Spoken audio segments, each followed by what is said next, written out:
We start the second round of Dancing with the Stars, and one celebrity is sent packing. Our dancing expert, former Cincinnati Bengal Ann Reynolds, joins us this morning.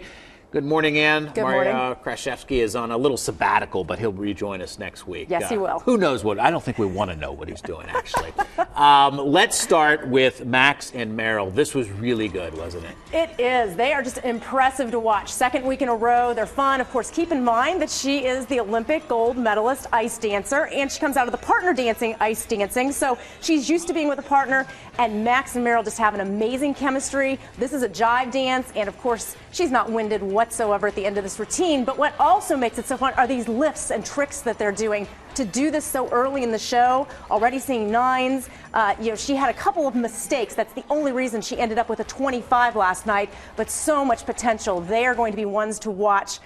So cute, and again, the chemistry between Max and Meryl, that's something we like to watch on the show as well. When you talk about her background, I wonder sometimes, is that even fair? I mean, she was in ice dancing and ice dancing couples, and now, she's really good. Well, and that's the thing about it. It's hard to watch some of the other competitors who have no experience whatsoever, so you have to give them a lot of credit, and you have to keep that in mind when you're voting, that she does have a little more experience. Some are hard to watch. We'll show you those in just a minute. Stand by. James and Peeta, though, were not hard to watch. Pretty darn good as well, right? Yeah, and again, we're looking at amazing chemistry. And keep in mind with this guy, he is in a smaller band, or a band that not as many people would recognize. But whenever you have that type of person on the show, watch out, because they probably are bringing something special as far as the dance goes. This guy has just got so much coordination and sex appeal, and as you can see him out there, the technique is already starting to look very good. Peeta has won this competition before. She knows what she's doing. So I think watching the two of them together, ladies were voting Carrie Ann. Judge Carrie Ann had her tongue just hanging out throughout the entire evening. She's already saying he's in the sexy Hall of Fame. Carrie, it helps when a judge loves you, right? That definitely makes a big difference. So fun to watch, though. All right, Charlie and Sharna, they're pretty good together. Good chemistry. And keep in mind that he is also the second half of the ice dancing partnership. So see, that's not fair, right?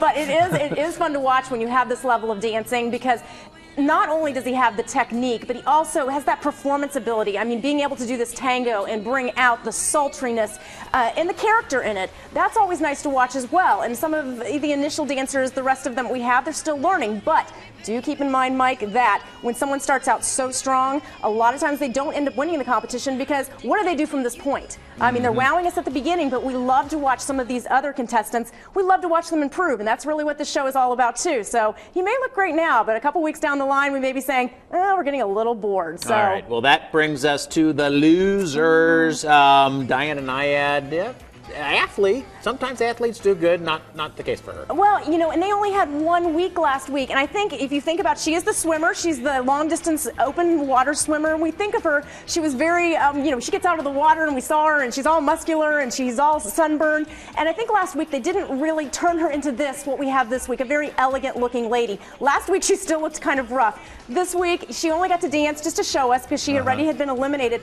but I thought she was amazing last night. She looked so smooth on her feet, and it's too bad that she didn't have this dance last week. And so she is headed home, but she's one of Dancing with the Stars' biggest fans, so it was nice to see her go out on a good note. Competition's tough, too. Let's quickly take a look at Sean Avery, another athlete and former NHL player. Just didn't get it, did he? Yeah, he did not. And I'll tell you what, last week he actually did a decent contemporary dance, but he was one of the first dancers last week.